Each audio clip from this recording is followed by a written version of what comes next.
भारत ने अपने nuclear programme में एक बहुत बड़ी कामयाबी हासिल की है कल्पक्कम रिएक्टर में।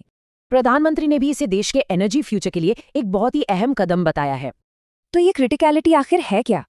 आसान भाषा में मतलब अब रिएक्टर खुद ही एनर्जी बना सकता है। इस कामयाबी के साथ भारत अब रूस के बाद दुनिया का दूसरा देश बन गया है। लेकिन ये सिर्फ एक रिएक्टर नहीं बल्कि एक मास्टर प्लान का हिस्सा है जिसे होमी जे भाभा ने सोचा था। उनका मकसद था भारत को ऊर्जा के मामले में पूरी तरह से आत्मनिर्भर बनाना।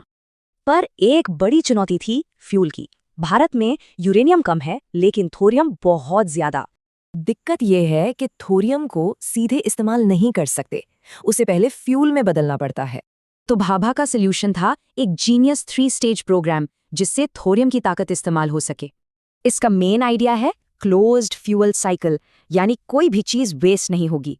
तो स्टेज 1 में नेचुरल यूरेनियम से बिजली बनती है और साथ में बनता है प्लूटोनियम। स्टेज 2 में यही प्लूटोनियम इस्तेमाल होता है फास्ट ब्रीडर रिएक्टर में, जैसे कल्पक्कम वाला। ये ब्रीडर स्टेज एक तरह का एनर्जी मल्टीप्लायर है। ये 60 गुना ज्यादा एनर्जी बनाता है। और सबसे खास बात, ये थोरियम को एक नए फ्यूल यूरेनियम 233 में बदल देता है। और यही नया फ्यूल यूरेनियम 233 हमारे थोरियम के भंडार को इस्तेमाल करेगा स्टेज 3 में। और यही है आखिरी मंजिल, सदियों तक चलने वाली क्लीन और सेल्फ सफिशिएंट एनर्जी। तो कल्पक्कम की कामयाबी ही वो अहम पुल है जो हमें इस फ्यूचर से जोड़ता है। ये सफ़र वाकई में बहुत लंबा रहा है। 2003 में कंपनी बनी और अब जाकर ये मुमकिन हुआ है।